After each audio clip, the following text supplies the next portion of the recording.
Господин Терзиев, скъпи зрители, имаме печеливш, искам да си кажа. Тиян се казва. Старозагорска. Стара Загора! Браво на Стара Загора! От Стара Загора Тиян спечели най-идеалния български автомобил. Браво!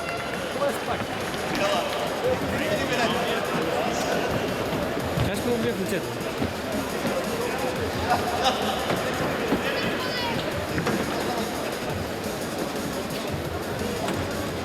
Няма значение.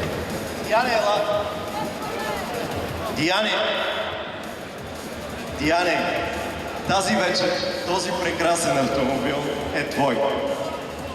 Работи вече. Заповядай, искам да седнеш вътре. Той е безконтактен, както виждаш, това са ключовите. Седни спокойно.